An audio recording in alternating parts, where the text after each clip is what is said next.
Yo, what's up guys, welcome back to the channel. And in today's video I'm going to show you the best way to use Cash App for family payments. Alright, so the best way to use Cash App for family payments is to establish clear structure and shared expectations.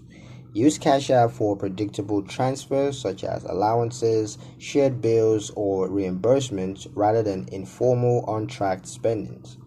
Make sure each family member uses a clear, identifiable cash tag so that payments are sent to the correct person every time. Always include short notes describing the purpose of each transfer, such as groceries, school fees, or utilities, to avoid confusion later on. Enable notifications so that payments are confirmed instantly on both sides. For recurring family expenses, agree on fixed payment dates and amounts to maintain consistency.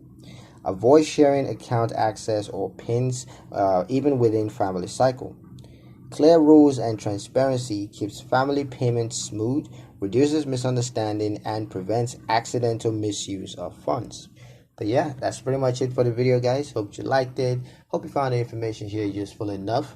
If you did, like, comment, share, and subscribe for more helpful financial insights. Thank you guys for watching, and I'll see you in the next one.